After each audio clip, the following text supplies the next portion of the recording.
The mail arrived on a Tuesday, tucked between a water bill and a grocery store flyer. It was a thick, cream-colored envelope that felt like human skin, waxy, cold, and unnervingly smooth. There was no return address, just my name, Ethan, written in a handwriting that looked less like ink and more like dried scabs. Inside was a single card. No glitter, no festive fonts. Just one word embossed in a deep, bruising purple, Fiesta. Below it, coordinates led to a town I had never heard of, Oakhaven, nestled deep in the Appalachian shadows, and a date, tonight. I should have burned it. I should have stayed in my apartment with the deadbolt slid shut. But there's a specific kind of curiosity that feels like a hook in your gut, pulling you toward things you know will break you. I drove for 6 hours. The trees began to change the further I went. Their branches didn't wave in the wind.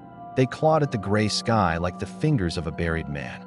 By the time I hit the dirt road leading into Oakhaven, the sun was a bleeding wound on the horizon. I expected a small-town carnival, popcorn, lights, maybe a few rides. What I found was a silent, suffocating square. The town was old, the kind of place where the wood on the houses looks like it's rotting from the inside out. But the decorations, they were everywhere. Long, jagged streamers hung from the telephone poles, but they weren't made of paper. They were strips of raw, wet fabric that dripped a rhythmic drip tap onto the pavement. "You're late for the feast, Ethan." I spun around. Standing there was a man named Mr. Holloway. He was tall, thin enough to be a skeleton wrapped in a cheap suit, and his eyes didn't seem to have pupils, just two milky white marbles reflecting the dying light. He didn't blink. He just smiled, revealing gums that were a sickly, necrotic black. "The fiesta doesn't start until the blood is warm," he whispered, his voice sounding like dry leaves skittering over a grave. He led me toward the center of the square where a massive wooden table had been set. It stretched for what felt like miles. There were hundreds of people sitting there, all of them perfectly still. They wore masks, vivid, terrifying masks of pigs, goats, and weeping women. But the masks didn't look like plastic. They looked sewn directly into the skin of their necks. As I sat down, the smell hit me. It wasn't the smell of a celebration. It was the copper tang of a slaughterhouse mixed with the cloying sweetness of lilies. In front of me sat a silver platter covered by a dome. "Eat," Holloway commanded, leaning over my shoulder. "In Oakhaven, we don't waste the gifts of the earth." With trembling hands, I lifted the silver lid. My stomach did a violent somersault. Resting on a bed of wilted flowers was a human hand, severed at the wrist, the fingers still twitching in a rhythmic, agonizing pulse. The nails had been painted a festive, bright gold. I looked up to scream, but the entire table had turned to face me. The masks weren't just masks anymore. I saw the leather of the pig face ripple as if the person underneath was being dissolved. "Do you like the appetizer?" Holloway hissed, his hand gripping my shoulder with a strength that made my collarbone creak. "Because the main course is still screaming in the cellar." Suddenly, the music started, a distorted, screeching violin melody that sounded like a cat being skinned alive. The people at the table began to chant, a low, guttural vibration that shook the very ground beneath my boots. They weren't cheering, they were mourning. And then, the first scream echoed from beneath the floorboards. The atmosphere in the square shifted instantly. The rhythmic chanting grew louder, a wall of sound that felt like it was pressing the air out of my lungs. Mr. Holloway's grip on my shoulder tightened, his fingernails, sharp and yellowed, digging through my shirt and into my skin. "You have the eyes of a witness," Ethan, Holloway whispered, his breath smelling of formaldehyde and old copper. "But in Oakhaven, everyone must participate. There are no spectators at the fiesta." He dragged me toward a heavy iron bulkhead door set into the center of the town square. As he kicked it open, a gust of air blasted upward, warm, moist, and smelling so foul I had to gag into my sleeve. It was the scent of a wound that had never been allowed to heal. We descended a set of stone stairs that felt slick with something thick. The only light came from flickering tallow candles stuck to the walls with globs of dark wax. At the bottom, the cellar opened into a cavernous chamber. My heart hammered against my ribs like a trapped bird. Pinned to the stone walls were figures. At first, I thought they were statues, but then I saw the chest of one move. A young woman, maybe in her 20s, let's call her Claire, was suspended by hooks threaded through the muscles of her back. She wasn't dead. Her eyes were wide, bloodshot, and rolling in terror. Her mouth had been sewn shut with the same golden thread I saw on the hand upstairs, but she was still trying to scream. The sound came out as a wet, bubbling whimper that vibrated through the thread. "She was our queen last year," Holloway remarked casually, walking over to a table covered in surgical tools that looked like they belonged in the Middle Ages. "She gave so much of herself to the town." Literally, I watched in paralyzed horror as Holloway picked up a long, serrated blade. He didn't look at me. He looked at Claire with a sickening kind of hunger. The secret to a successful fiesta is the freshness. We don't just take the meat. We take the fear. Fear marbles the soul, makes it tender. He stepped toward Claire and, with a sudden, violent motion, sliced a thin strip of skin from her forearm. She thrashed against the hooks, the metal groaning against the stone, but she couldn't make a sound. The blood didn't spray.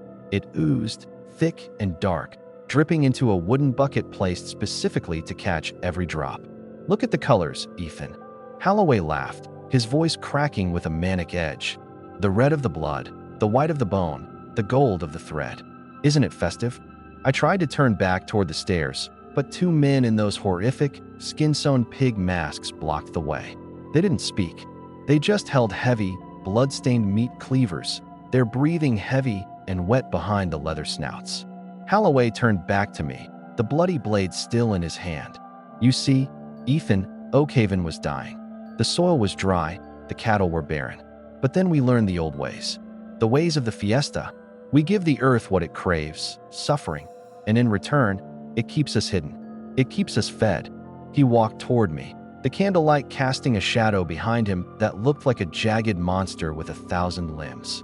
He pressed the cold, bloody flat of the blade against my cheek. "But a queen can only last so long. We need a king, someone with strong bones, someone with a story to tell." He leaned in close, his milky eyes staring into mine. "Do you feel that, Ethan? That's the curiosity dying. That's the realization that you're never going home. The table is set upstairs, and they are waiting for the main course." Just as the blade started to bite into the skin of my neck, a bell tolled from the church tower above. A deep, mournful sound that seemed to make the very walls bleed. "Ah," Holloway grinned, his teeth reflecting the dim light. "The midnight hour. Time to prepare the crown." The two men in pig masks grabbed my arms, their grip like iron vices. They began to drag me toward a heavy wooden chair in the center of the room. A chair with leather straps and a crown of rusted barbed wire hanging above it. The iron-tight grip of the pig-masked men felt like it was crushing my humerus. They threw me into the wooden chair, the splinters catching on my clothes like tiny, desperate teeth. Before I could even draw a breath to scream, the leather straps were cinched down, one across my chest, two on my wrists, and one tied across my forehead, forcing my eyes open. Holloway approached with the barbed wire crown. Up close, I could see things stuck in the rust, bits of gray hair, dried flakes of scalp, and what looked like a human earlobe. It was a relic of 100 kings before me. "Don't fight it, Ethan," Holloway crooned, his fingers tracing the jagged barbs. "The more the heart pumps, the more vibrant the offering. We need your blood to be screaming when it hits the soil." He lowered the crown. The first barb pierced the skin of my temple, and a hot, blinding flash of pain detonated behind my eyes. I felt a thick, warm liquid begin to map its way down my face, stinging as it entered my eyes. I couldn't blink. The strap was too tight. I was forced to watch as Holloway took a long, rusted needle threaded with that same shimmering gold wire. "The king must be silent so the earth can speak," he whispered. He moved with the precision of a tailor. I felt the needle punch through my lower lip, a sharp, sickening pop, and then through the upper.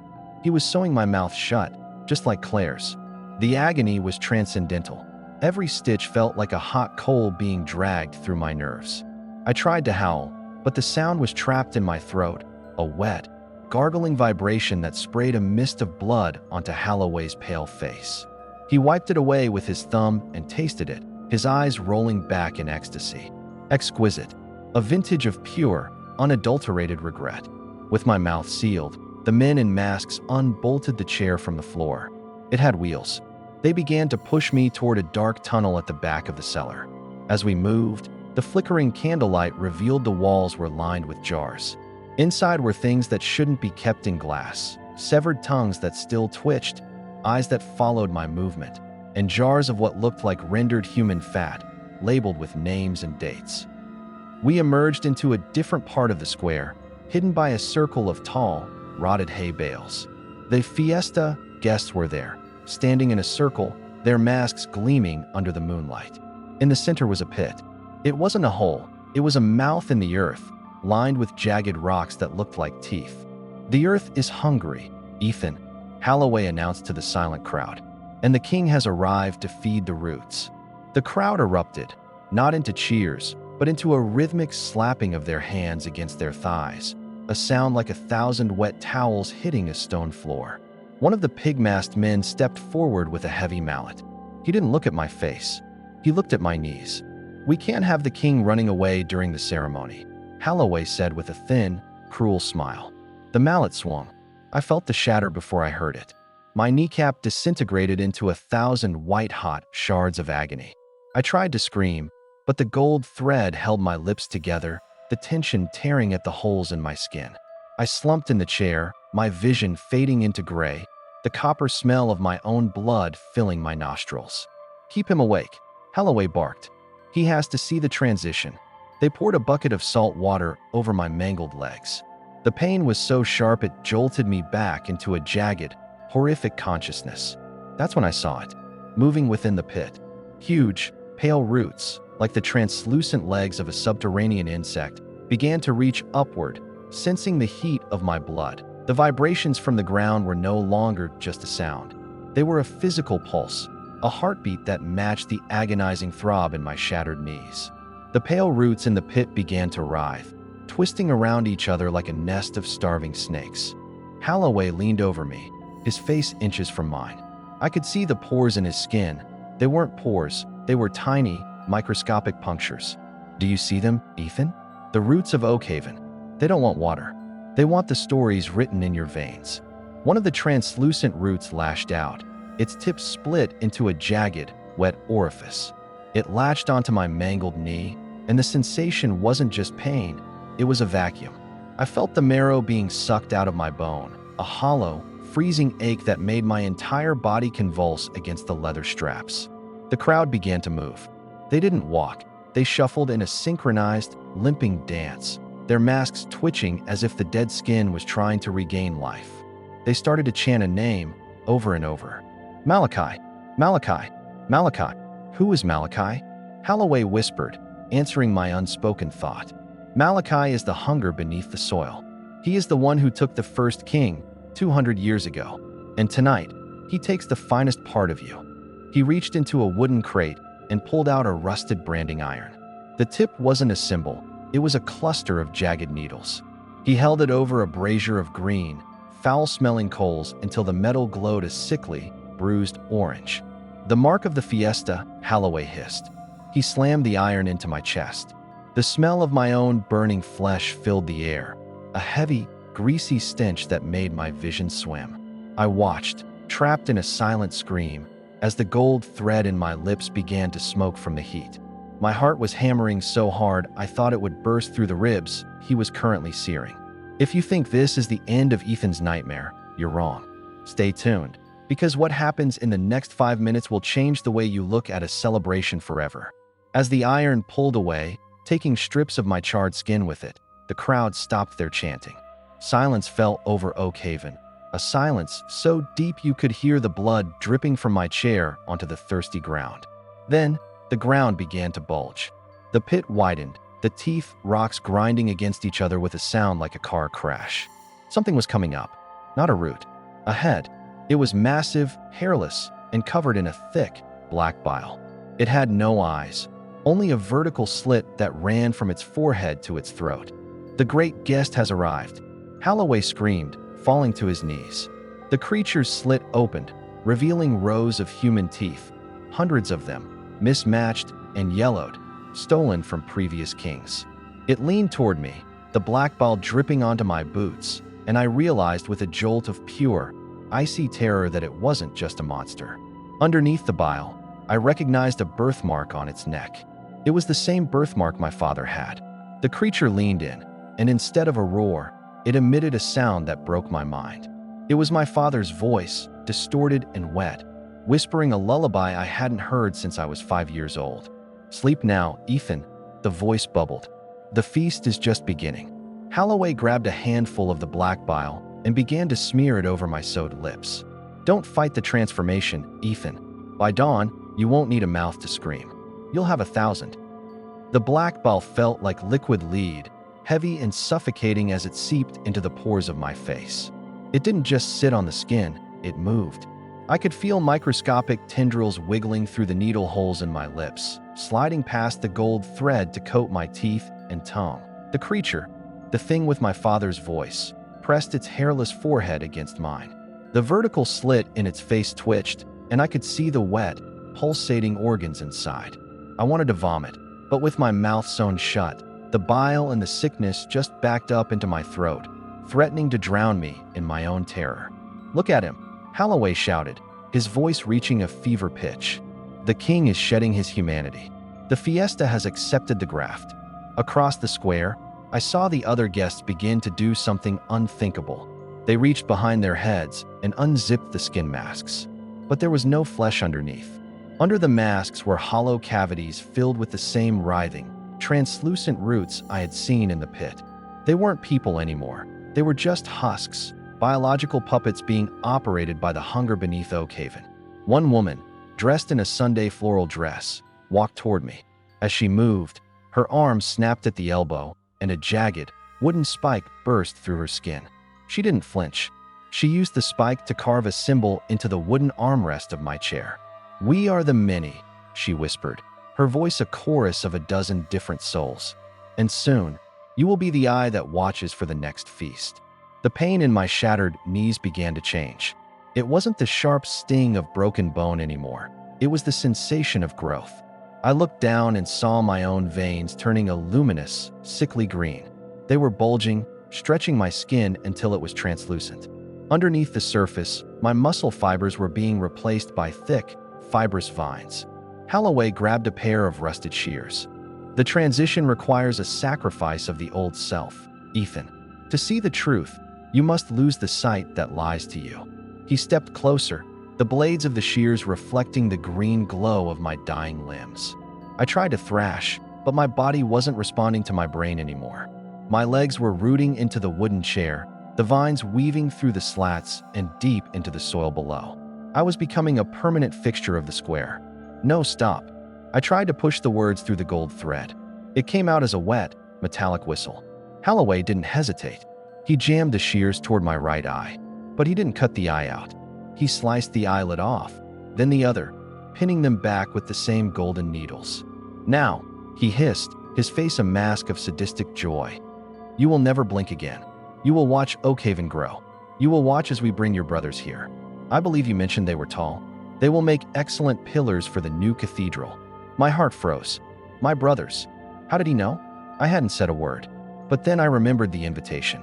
It wasn't just my name on the envelope. It was a map of my entire life, harvested from the shadows I thought I lived in. The creature in the pit let out a low, vibrating hum that shook the square. The black bile on my face began to harden, forming a shell, a new mask that was fusing to my skull. I felt my consciousness splintering. I was Ethan, but I was also the roots. I was the soil. I was the hunger. "One more part, Ethan," Holloway whispered, leaning in so close I could see the maggots crawling in his own ear canal.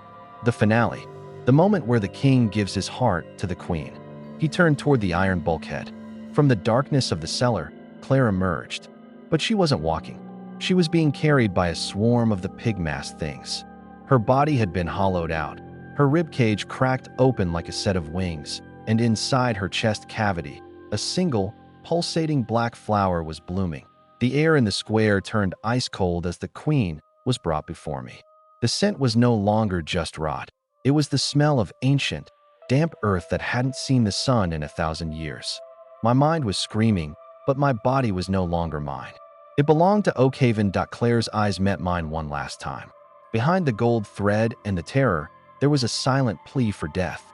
But in Oakhaven, death is a luxury no one is granted. The pig-masked things tilted her body back, exposing the black flower blooming where her heart should have been. The petals were wet, glistening like oil, and they began to unfurl, reaching toward my seared chest. "The Union," Holloway proclaimed, raising his blood-stained hands to the moon. "The king's pulse to the queen's bloom. The cycle is complete." Holloway reached into the hole in my chest, the one left by the branding iron, and began to pull. I felt my actual heart being dragged toward my ribs. The agony was beyond anything humanly survivable, yet the black bile in my veins kept me conscious, kept me feeling every millimeter of the tear. He didn't use a knife. He used his bare, necrotic fingers to stitch my living arteries to the roots of the black flower in Claire's chest. As our blood mixed, the world exploded into a kaleidoscope of gore and green light. I wasn't just Ethan anymore. I could feel every person in the square. I could feel the brothers I had left behind, miles away, their heartbeats showing up on my internal map like glowing targets. I could feel the hunger of the thing in the pit, Malachi, as it began to feed on the connection we had formed. My skin began to harden into a gray, bark-like substance. My arms, still strapped to the chair, elongated, the fingers stretching into jagged, leafless branches. The gold thread in my mouth didn't break. It grew into the skin, becoming part of a permanent, metallic snarl. "Look at him," Holloway laughed, his voice now sounding like it was coming from inside my own head. "A masterpiece. The new king of the Fiesta." The guests began to step forward, one by one. They didn't bring gifts. They brought knives. They began to slice pieces of my bark flesh away, eating the raw, green-veined meat right in front of my lidless eyes. I felt every cut. I felt the bite of their teeth. But as they ate, I felt a sickening surge of power. I was inside them now. I was the parasite. I was the town. The creature with my father's voice rose fully from the pit, its massive, bile-covered form looming over the square. It leaned down and whispered into my ear, a sound that bypassed my eardrums and vibrated directly into my soul. "Don't worry, Ethan. You won't be lonely for long. I've already sent the invitations to your brothers. They'll be here by Tuesday." I tried to close my eyes, to slip into the darkness of insanity, but the golden needles held my gaze wide.